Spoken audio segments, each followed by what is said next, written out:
Thought I'd do this right quick. Wanted to elaborate on a short video I just posted. I think I titled it "What the hell was that?" And I had put in the title that I had put details in the description. And when I uploaded that, I was here in the shop, and then some customers came in that got uploaded. And then the YouTube Shorts, it's weird because like when you post, at least when I post, you can't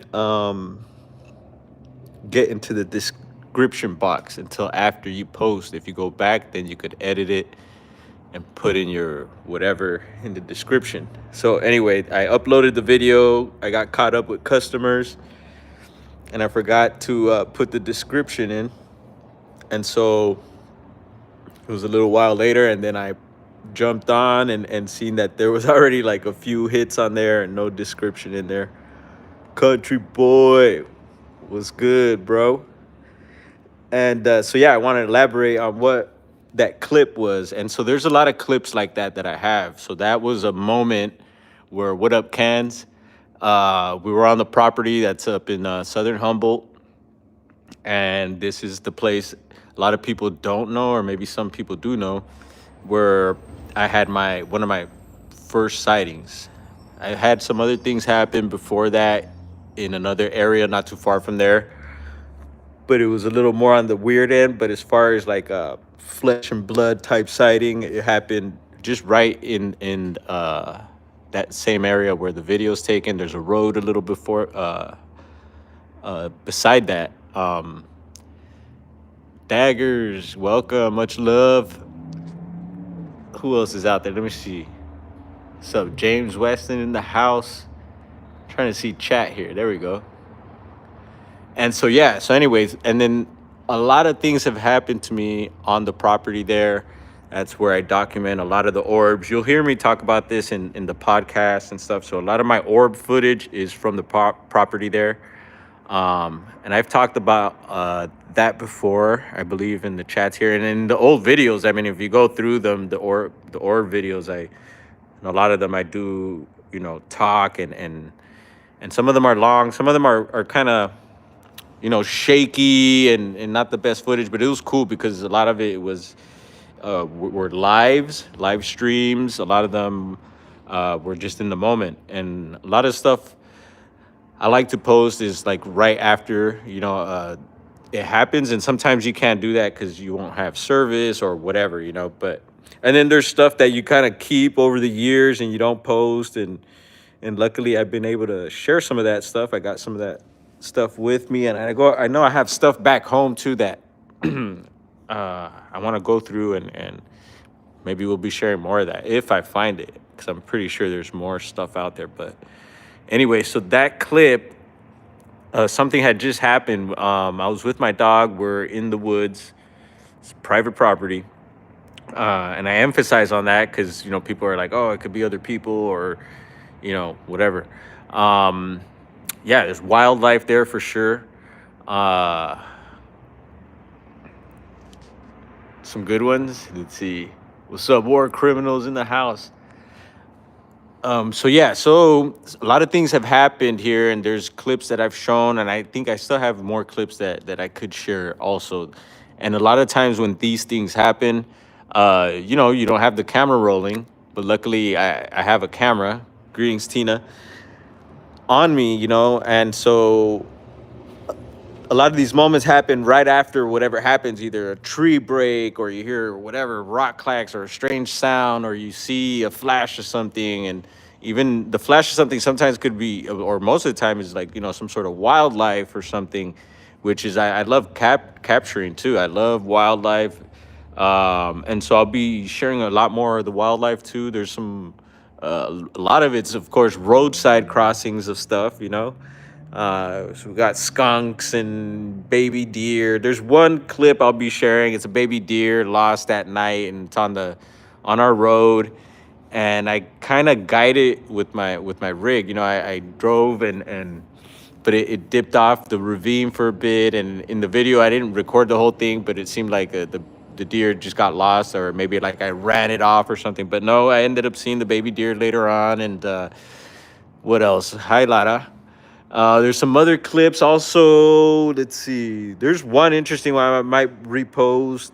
It's my dog kept coming to the house with deer parts, baby deers and different deer parts, and I'm like, where are you getting all this from? And yeah, the video with the cows. So, Doug, there's some interesting stuff about that one too. We'll get into that.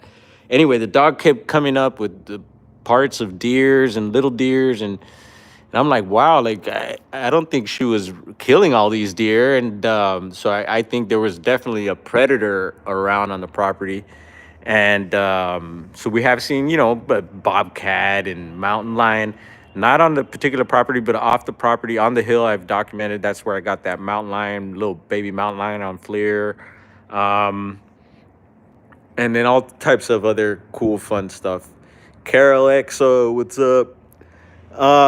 Yeah. So that in that clip, something had just happened, and I think we had seen like a flash of something dart by and made a bunch of noise in the woods and stuff. And so I popped the camera out. The dog had ran after whatever it was, and I don't know what. I think I had something in my mouth, and I was holding something in my mouth and kind of yelling at the dog, and I was like, "What was it? One of the cats or so?" I don't know. I man, it was a funny clip, but you could kind of clearly hear. Well, I think to me it's clear, but you could hear a wood knock, what sounds like a wood knock in the background of that clip. And there's several other clips where I've had what sounds like wood knocks, and I'm not saying that it's Bigfoot doing the wood knocks or that they knock on wood. Like everyone, I've heard recently a lot of people debating on how are they making that sound, whether it's wood on wood or their tongue clicks or they're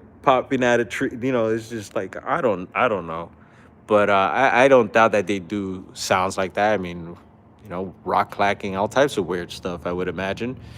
And so yeah, anyway, but it's something to take note of, that in the Bigfoot world, people, what up, LIB?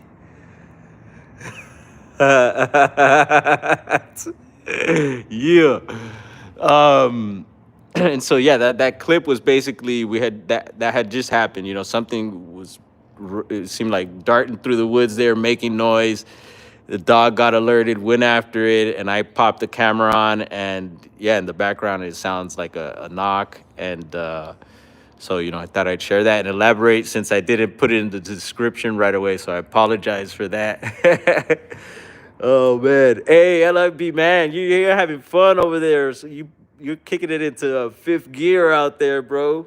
S4 and the conferences and squatching, man. Living, that is living, man. That's what I'm talking about. Awesome. So yeah, just wanted to touch base on that. And then what else? There's another clip I'll be posting also. So the same area of the property. I bet, man. Good times, huh? Man, I need to catch up with your vids too. I've seen you've been posting. I just been, everyone's doing their thing, but I'll catch up for sure. So there's another clip, same area of the property, and so I was coming down from further up the hill, cutting through, and to get to the house, and I was walking. I didn't have the dog with me at the time, and I noticed something off to a distance, and it was like this black mass, a figure there, and what looked like two bright blue, okay, bright like ice blue eyes were staring at me. They just lit up, like glowed. I was like, whoa, it scared the hell out of me. Jessica, welcome. You made it live. Um, and so yeah, this thing really freaked me out. I was like, what the hell is that? And that time I didn't have my phone. And so I ran down to our driveway, which is not too far down. I'd say maybe, man, 30 yards or so. But I was in the woods. So I had to run across the main driveway, a road, to get to our driveway to our house. And that's where my rig was parked. And I grabbed my phone, and I knew when I left there, I made a bunch of noise. It was loud. I was like, whatever it is probably going to be gone. And but whatever, I'll take a chance, go grab the phone and see if I could just document something, even some sounds, maybe something running or whatever. And I came back, and then I still seen the black mass. I went back to where I was, and I seen the black mass, and so I hit the record, and I believe I zoomed in on it, and I couldn't tell. It was just black, and I had never seen. I was like, all right, was it a rock or a stump? And if it's a stump, it must be burnt, but we don't have any burnt stumps. We do have stumps there, and to where it was, I think it kind of dropped off to a little ravine as well. And so I was like, man, when I seen the blue eyes, my whole body just, I got this weird, like almost like it was like a zapping feel. I guess people talk about zapping. I never felt like, I mean, maybe if I think about it, but off the top, I don't think I've ever been zapped. Maybe the feeling of feeling a little sick, I've maybe felt that, but I don't blame anyone for that. It was maybe just me, but yeah, it was just like this weird zapping feeling. It's like, wow, like, whoa, what the hell?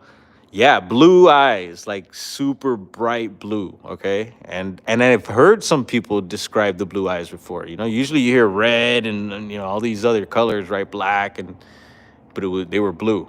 And so anyway, I captured this thing, whatever it was. It wasn't really moving. It was just still there, and I want to say it happened twice to me. So one of these videos has already been posted. It's been posted years ago, and so I remember, I forget who it was.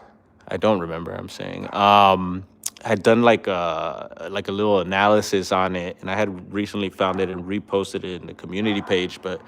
And maybe I'll repost it again. But yeah, it just kind of looks like the figure or something, and so yeah, I just found another short clip of it, and so I don't know if that was from the second time. So I don't remember if I did pop out the phone. So this had happened to me twice in the same area too, and I had gone back. I think it might have been like the next day or so, because at the moment I didn't feel like walking up to it or anything. I kept my distance, and but I was able to record it, like I said, and it's kind of hiding behind some leaves and stuff like that. It's hard to tell. It's very blob squatchy, stump squatchy.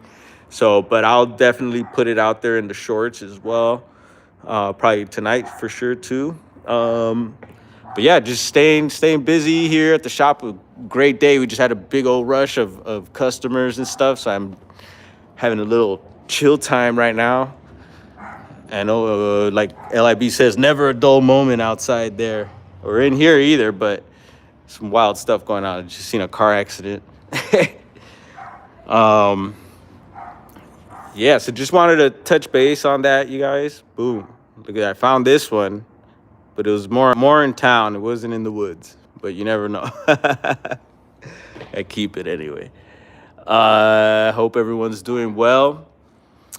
Oh, yeah. So back to the cows. You mentioned the cows. So the cow video, let's touch on that right quick. That kind of was a funny clip. It was 4 minutes and 44 seconds.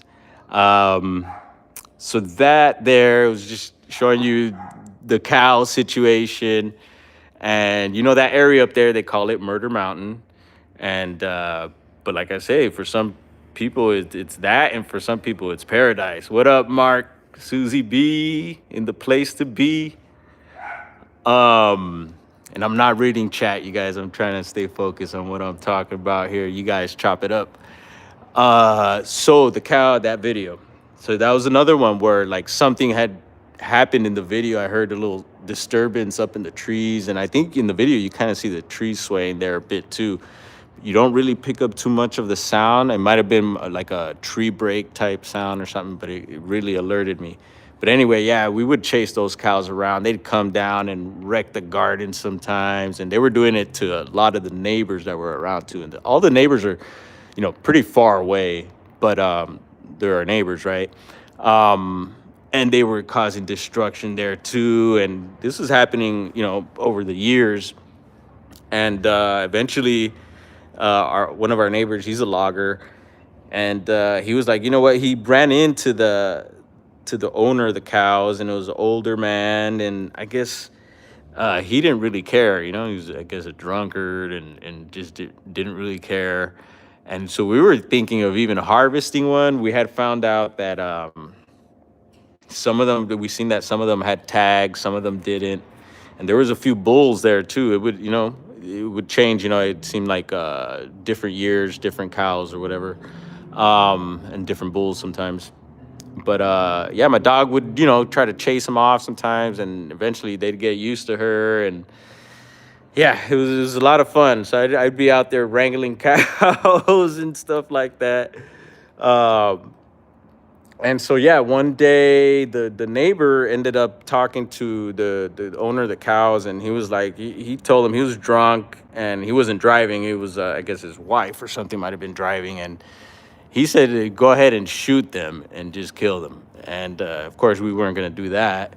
Um, but yeah, we were thinking of harvesting one, between the neighbors, and we had a butcher down in Ferndale, this old family that's been there for a long time, they actually have like lockers and stuff there, so you could harvest an animal. They'll prepare it and freeze it for you, and you keep it in the locker there, and you go and get whatever you need, and da da da. So we were planning to do that, but that was illegal too. And you know who I actually spoke to about it too, because he's a neighbor up in town. So this is out in the hills and up in town. Bobo's practically one of my neighbors. Yes, James Bobo Fay, from Finding Bigfoot. So yeah, I run into him here and there throughout the county, and yeah, he was someone, I think at the time he might have called or something, and yeah, I told him about the issue of the cows because he knows the area very well too. He actually knows the family that we had bought the property from. uh, they own several properties out there, and their son as well. And he was good friends with their son. He was a good friend of mine, and this guy does big things out there, man. He owns a big, uh, talk about a smoke shop. His thing was set up, and he was doing really big things. I don't know if he's owned the shop anymore, but anyway, so he was good friends with Bobo. Him and Bobo used to live together actually out there in Southern Humboldt. And so yeah, I got to talk to Bobo about it, and Bobo was like, "Yeah, man, let me see what I could find out, and this and that." And basically, we never really did anything about it. But here goes a Murder Mountain twist for you guys. We ended up, so we moved out of there, and we still have time. I mean, we still have family out there and stuff. But we ended up moving out, and I won't give all the details, but from what we heard is that the man ended up getting murdered. The owner of the cows ended up getting, I believe, shot behind the head and on the outskirts of his property, I believe. And that was like, wow, it's just one of those stories from up there. You hear them, and it does happen. And there's a lot more details and stuff that you hear from locals and people. And yeah, so I don't know what, who knows what the hell happened there. But I'll pull up the article. I'll find the article about that, and I'll post it in the community page for anyone who's interested in that. And yeah, just one of those, some one of those Murder Mountain stories there. And there's more, man. And I'll show some clips from the area. Also, there's a clip I think that's been posted also where I drive by near Alder Point, and there's this area where they just would dump all these like abandoned cars and stuff like that. And a lot of those vehicles are probably pulled off of properties, and they just dump them there. But who knows? Some of those vehicles, there's stories behind them, and like I say, a lot of people missing up there, so it's scary. But at the same time, paradise, y'all, paradise. It's just how you living. um, what else? There's another some. Oh man, there's a lot more stuff from up there. I'll be sharing you guys. So stay tuned. Appreciate you guys tapping in, and what else about that? Ha ha ha. So yeah, anyone interested in that area, like I said, I've recommended Murder Mountain on Netflix. That's all right. I mean, I know a lot of the people in there. Um, there's the Sasquatch also on Hulu. That's right in it ties into our area there, but that's in Mendocino County, so we're right on the border there. And and that gets into all the dark stuff that goes on up there. But yeah, we'll bring some light stuff, some fun stuff, some more chickens, some more farm stuff, some more cows. So stay tuned, you guys. Blessings to you all. Stay safe. Ciao, ciao.